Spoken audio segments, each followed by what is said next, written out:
Hi everyone. We're going to talk about essential oil safety today, so let's get started. If you're new to essential oils, it's a good idea to look into the safety before you begin.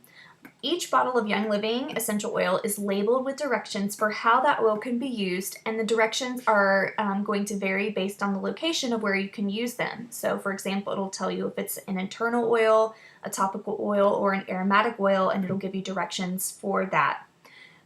Make sure you consult the label prior to use. Carrier oils, we say this a lot. Some people don't know what a carrier oil is, so let's talk about that. A carrier oil is a vegetable oil such as coconut oil or grapeseed oil, and it can be used to dilute essential oils. Young Living has its own vegetable oil complex called V6, and it's an excellent carrier oil, but if you don't have access to that right now, I buy the organic coconut oil from the store, the grocery store, or grapeseed oil from the grocery store. You can use olive oil if you have that in your cabinet. So any fatty vegetable oil is going to be good. These oils, the carrier oils, ensure that essential oils applied topically are comfortable and they prevent waste due to excessive application. Things like vegetable shortening, butter, margarine, or petroleum-based derivatives should not be used. Those do not dilute the oils, they actually have the opposite effect, so make sure you're using a fatty vegetable oil like grapeseed oil or coconut oil, things like that, and not vegetable shortening and butter, etc. Hot oils, this is another term that we use a lot. Hot oils are the oils that when applied to the skin can cause a hot or burning sensation. These oils include things like clove, cinnamon, lemongrass, peppermint, oregano, thyme, Exodus 2, and thieves. And you want to make sure that before you use these oils all over your skin, you want to do a patch test to see how it's going to react.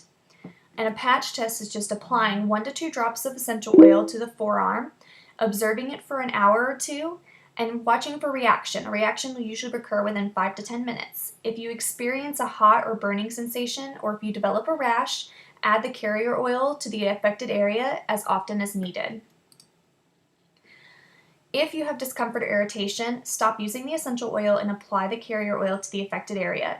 Before using the oil again, perform another patch test with it diluted to see how your skin handles that. Never flush oils out of your skin or in your eyes with water. Oil and water do not mix, so that's not going to help. If you get oil in your eye, flush it with some kind of carrier oil to alleviate discomfort, and if the discomfort does not subside within 5 minutes, seek medical attention. If a rash occurs, this may be a sign of detoxification. Drink adequate water to encourage the release and removal of body toxins. Toxins present in petrochemical-based soaps and skincare products, detergent, and perfumes, and they may trigger some of the detoxification reactions. Oh, you're so scary. That's my daughter. Sorry. Consider discontinuation of these agents if a reaction occurs. Can essential oils be applied to sensitive areas? Avoid contact with sensitive areas such as the eyes, ears, genitals, and mucous membranes. If you choose to use the oil in any sensitive area of your body, dilute 1 drop of the essential oil to 5 to 10 drops of carrier oil, but I would recommend just avoiding the sensitive areas. How often can essential oils be applied? Proper usage is indicated on each label, so please follow those instructions. The oils are potent, so start low and go slow. In most cases, 1 to 2 drops are adequate, and using more is just going to waste your product. Excessive use of essential oils may increase the risk for adverse reactions. Can oils be used during pregnancy or nursing?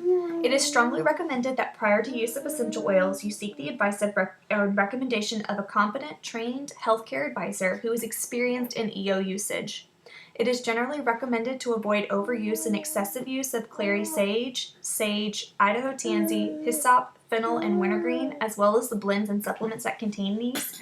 And for nursing mothers, limit your use of peppermint if it affects your milk supply, because it can in some, it doesn't in everyone, but that's just a caution. For children, many essential oils are appropriate for use with children, and they should be diluted prior to use. Some Young Living products are pre-diluted with a carrier oil as indicated on the label and are intended for direct application on children. A great example of that is any of the oils in the Kid Sense collections. So if you have kids, that's a great collection to get your hands on. How does sun exposure affect essential oil use? Some oils, like the citrus oils, contain natural molecules that react with sunlight and cause a sensitivity reaction. All Young Living essential oils and blends that contain these compounds are labeled with a warning to avoid sunlight exposure for 12 to 48 hours after applying. Dilute and apply the oil to the skin that is protected from sun and UV exposure to reduce the risk of sensitivity. So, for example, on the bottoms of your feet is a great area to use your citrus oils during the summer.